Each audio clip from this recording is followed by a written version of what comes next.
Hello everyone, welcome to SEC Fanatic. My name is Matthew Johnson, and thank you all for listening wherever it be, whether that be on iTunes, Stitcher, or watching on YouTube. Last week we had Week 5, and just to give you a real quick recap of Week 5 before we preview Week 6, I just want to say that Week 5 kind of had a little bit of it piqued my intrigue to a certain extent. I think by Week 5 in the season is when you can start to see the answers to who is a pretender and who is the real deal in conference play. I don't think, it necessarily shows everything, but I think you start to get an idea of who exactly in the SEC is going to be the teams that you have to bring your A game every week against, and who are the teams that maybe this is an off year. I think this is the week where they all really start to begin to separate. The first few weeks you kind of get away with the excuse of, oh, well, maybe they didn't play so well, or, maybe they were just feeling out the game. But no, by Week 5, your weaknesses show. If you're great, it shows by this week.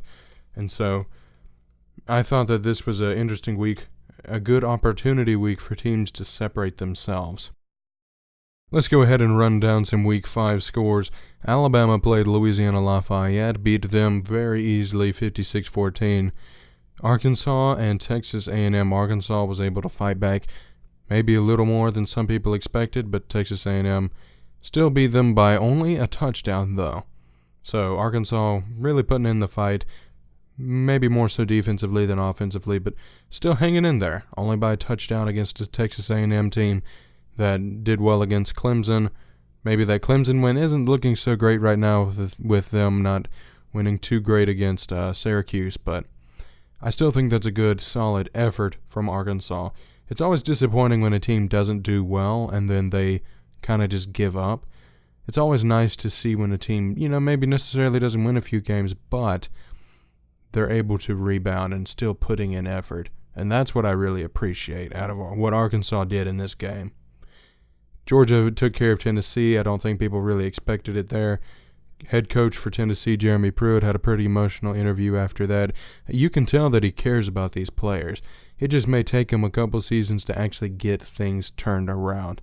But in the meantime, Georgia taking care of them 38-12. Vanderbilt taking care of Tennessee State, not actually as well as they probably should have. That's Tennessee State's first game. It was a loss, but 31-27. That's only a 4-point difference for those of you like me who can't really do math very well. But 31-27, not that convincing of a win over a Tennessee State program. Auburn 24, Southern Miss 13. It was Auburn's homecoming. Now, Auburn had a almost 3-hour rain delay, and some may say that factors into it, but at the same time, the offense looked lethargic, and so I just don't see how you're going to go onto the road against Mississippi State and be able to produce that great of an offense. Who knows? Auburn has the ability to turn it around, but some of their key players, now you already had issues at offensive line, now 2 offensive linemen and pretty much your starting running back are both down with injuries now, so it's looking pretty concerning for Auburn heading into this week against Mississippi State. Speaking of Mississippi State, they took a home loss to their former head coach in the Florida Gators, Florida beating them 13-6 in a very physical fight there up to the end.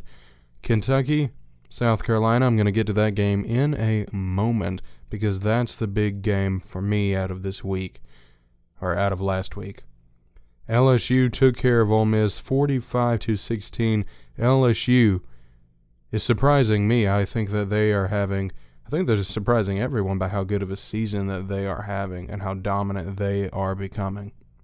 So let's talk about this South Carolina-Kentucky game. Again, the final score was 24-10. Concerns for Kentucky, fact that they did not score in the second half. They scored a field goal in the first and then 21 points in the second quarter. And that was all of their points throughout the whole game. South Carolina getting a touchdown in the third quarter, a field goal in the first. Kentucky had the more yards, but not actually by that much. Only 6 more yards as far as total yards go. 195 rushing yards. Benny Snell, of course, leading that. Passing yards went to South Carolina. South Carolina passed more. South Carolina was held to 5 of 15 on third down conversions, but actually Kentucky wasn't much better. 4 of 12. However, Kentucky did convert their 1 fourth down conversion. South Carolina still did pretty well, converting 2 of 3. They both had 11 penalties. Kentucky had more yardage, 115 to South Carolina's 94. Here's the big difference, and I think why South Carolina eventually ended up losing this game. Kentucky, 1 turnover. South Carolina, 4.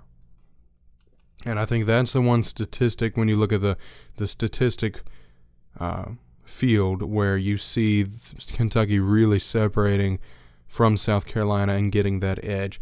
I think that this is a game that many were pointing to that would show Kentucky as a weakness, and maybe Mississippi State and Florida are just having off years as well.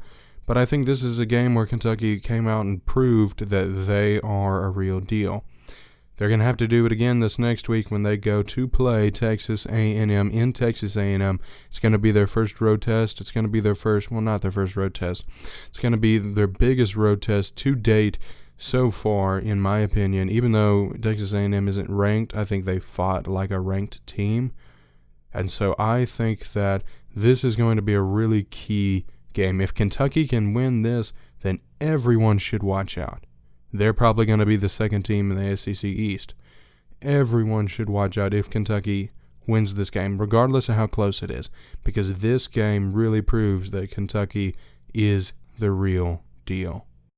But Kentucky got some of that done last week as well with a win over South Carolina, and then, of course, those wins against Mississippi State and Florida. Kentucky's looking to have a really good year. And they're the dark horse, of course, the team that no one was. We all can predict our dark horse, but really the definition of a dark horse is someone that, or a team that no one expected to be good being good. So I really think that definition fits Kentucky. So far, they have been the dark horse throughout this first half of the season. All right, let's get on to Week 6 games. Right off the bat here at 2:30 on CBS, LSU and Florida, a big game there. LSU at Florida, number 5 versus number 22. Florida, their only loss being to Kentucky. LSU undefeated so far. That, of course, is always a good game, always a very physical game. Missouri playing South Carolina. That should be an interesting one as well. I think South Carolina will hopefully pull that one out. I think they need that after their road loss to Kentucky. Alabama playing Arkansas. Well, the way Arkansas is, Alabama should once again blow by them. Any team should blow past Arkansas. Ole Miss playing Louisiana Monroe. That should be a high-scoring game for Ole Miss. Finally getting out of these tough physical games against really good teams and getting back to doing what Ole Miss is good at, which is being an offensive beast. The thing that they're going to have to work on and the thing they can improve is trying to improve their defense on this game. Kentucky plays Texas A&M, again, like I was just talking about. To me, this is a huge game. And it may not be, the one that they put on CBS, but to me, this is a key matchup in determining how Kentucky fits into this overall SEC picture. Georgia playing Vanderbilt, again, that should be a cupcake for these two. Alabama and Georgia really just have the cupcake SEC teams throughout the schedule. And then Auburn playing Mississippi State at Mississippi State. A very key matchup there for the number 8 Auburn Tigers, seeing as how they've been lackluster so far. And so especially Auburn fans, and really I still think the college football world, I think that Washington win is what's keeping Auburn afloat so far.